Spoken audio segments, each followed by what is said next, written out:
میں کم و بیش یہ اگر اسی طرح سے کیسز کی بات کروں تو میرے پاس یہ گزشتہ 7 دنوں میں 30واں یا 31واں کیس تھا۔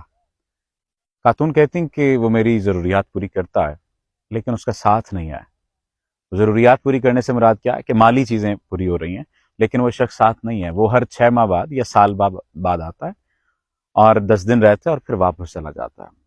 اور میں نے اسے یہ بات کہی کہ دولت کمانا ضروری ہے لیکن دولت کمانے کے ساتھ ساتھ کم از کم اس بات کا خیال رکھیں کہ مجھے آپ کی ضرورت ہے۔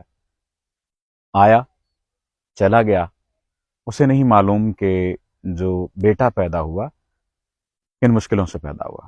اس نے پیسے بھیج دیے اور پیسے بھیج کر وہ اپنی ذمہ داری سے عہدہ برا ہو گیا۔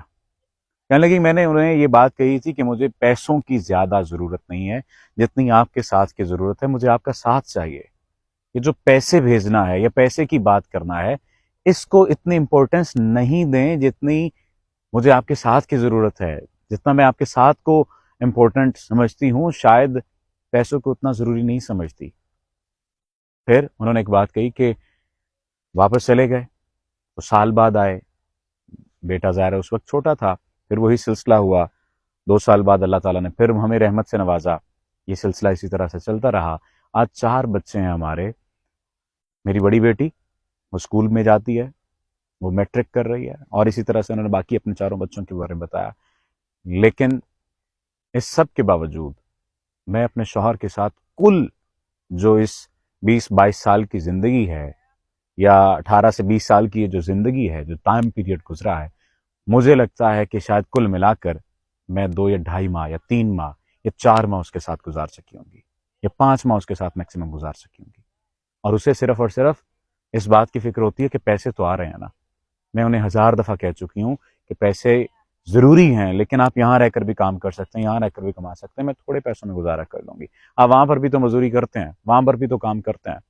حالانکہ میں سمجھتی ہوں یہ مسائل ہیں، لیکن اس سب کے باوجود میرا کیا قصور ہے کہ شوہر باہر موجود ہے اور میں یہاں پر اکلاپے کا شکار ہوں۔ اور پھر اس ضمن میں اگر کوئی زندگی میں غلط قدم اٹھا لیتی تو شاید میرا ضمیر ہی مجھے معاف نہ کرتا۔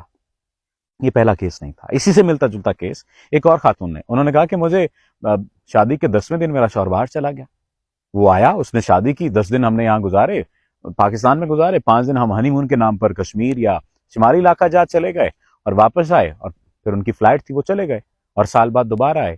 میں حیران ہوئی کہ کیا شادی اسی چیز کا نام ہے؟ میں اپنی جاب کرنے لگ گئی، کام کرنے لگ گئی، میں پیسہ بنانے لگ گئی، ساری چیزیں تھیں، میں نے ایکسل کیا اپنی پروفیشنل لائف میں، لیکن میرا ساتھ ہی نہیں تھا، میرے پاس کوئی نہیں تھا۔ آج 3 سال ہو گئے ہیں، میرا شوہر میرے ساتھ نہیں۔ مجھے بتائیں میں طلاق لوں یا نہ لوں؟ میں ان سے کہتی ہوں کہ مجھے پاس بلا لیں تو کہتے ہیں کہ نہیں میں آنے والا ہوں، اور آنے والا ہوں کے چکر میں وہ مجھے ہر دفعہ یہ بات کہہ دیتے ہیں کہ ٹھیک ہے، ہر دفعہ یہ دلاسا دے دیتے ہیں کہ میں آ جاؤں گا۔ بات کرنے کا مقصد یہ دیکھیے، میں آپ کو جو باہر رہنے والے لوگ ہیں میں کس طرح ہیل کرتا ہوں، کس طرح سے بات ہوتی ہے ان خواتین سے، اور کس طرح سے وہ شکر گزار ہوتی ہیں کہ ہم پہلے کیوں نہیں آپ کے پاس آئیں، پہلے کیوں نہیں آپ سے بات کی، وہ ایک الگ معاملہ ہے۔ لیکن میں جو آپ لوگوں سے ایک بات کرنا چاہتا ہوں، خصوصی مرد حضرات سے یا بیگمات سے بھی، مرد حضرات جو باہر رہتے ہیں، اگر تو اتنی پسلی ہے کہ آپ اپنی بیوی کو، اپنے بچوں کو اپنے ساتھ لے جا سکیں تو آپ لے جائیں۔ اگر اتنی پسلی نہیں ہے تو اس طرح کا کام یہاں پر شروع کریں کہ آپ اپنے بیوی اور بچوں کے ساتھ رہ سکیں، اپنے والدین کے ساتھ رہ سکیں۔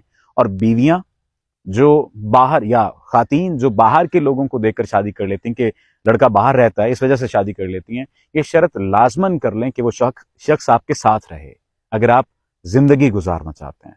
اگر آپ اسی طرح کے معاملات دیکھنا چاہتے ہیں کہ آپ سے دوریاں ہوں، شوہر الگ رہے، بیوی الگ رہے، تو پھر اس بارے میں نہ میں کچھ کر سکتا ہوں نہ کوئی اور کچھ کر سکتا ہے۔